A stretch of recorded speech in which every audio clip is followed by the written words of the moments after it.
Great performance, good results. For the last 5 years, you've just been delivering the goods, so they say. How do you do it? I think it's quite simple. I think we've got a beer that is brewed according to the Reinheitsgebot, which requires us to only use malted barley, hops and water.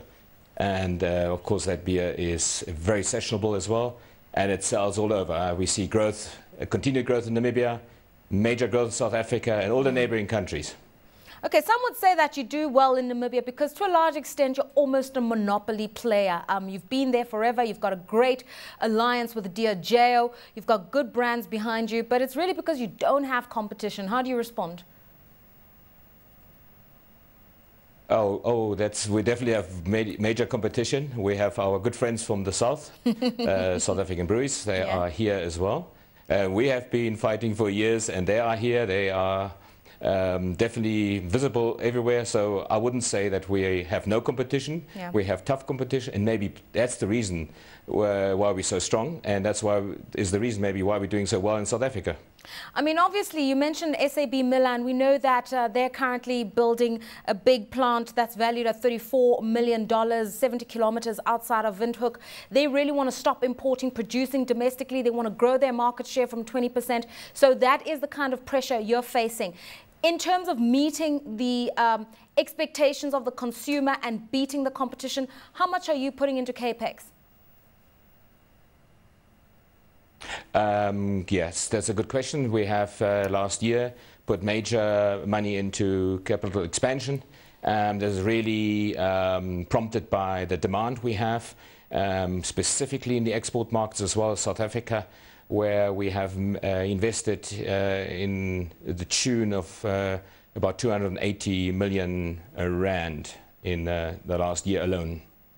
All right, value for investors. Obviously, we're seeing your share price appreciating 59%. So any investor in Namibian Breweries must be truly pleased. You're giving a lot back by way of earnings per share.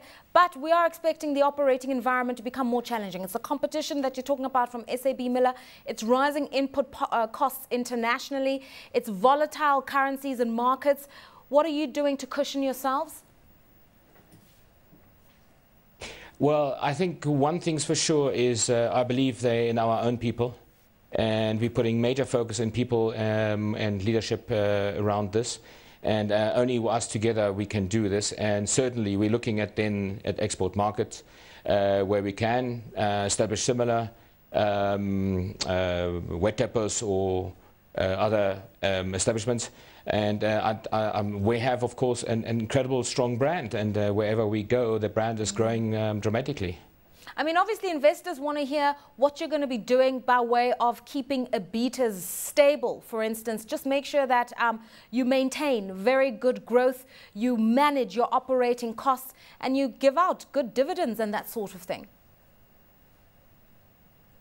Yes.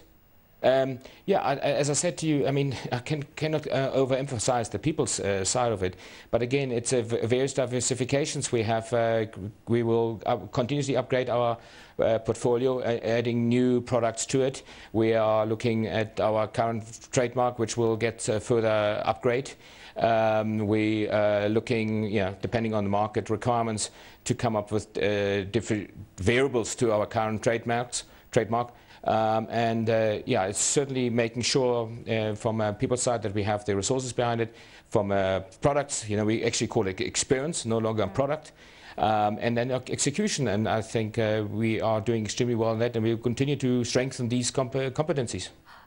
Sven, talk to us about brand innovation, because like I said, the one thing that works in your favor is this relationship with Diageo. Certainly as a revenue stream, you get the royalties coming out of there. But in terms of new products that are coming online, and they could give you a leg up in terms of broader market penetration in the region, how does that work?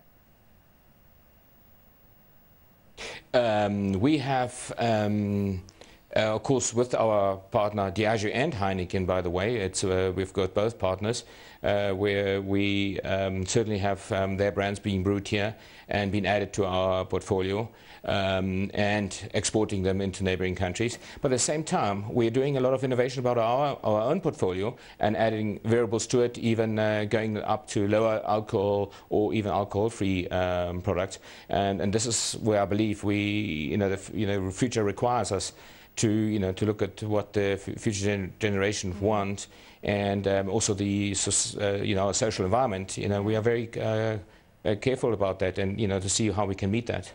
All right, I'm quite curious about this no alcohol product, but you can tell me that off air. The changing environment, obviously inflation is rising across Southern Africa. I've spoken about input costs. Wages are a little subdued across the region. So when people have to make their decisions going forward, beer, I would assume, and this is an assumption, would be a luxury that some people might be prepared to dispense of. Certainly not members of the CNBC crew, but just general human behavior. How's that going to impact on you? What are you going to do to ensure that as people are feeling the pinch, they still want to have that brew?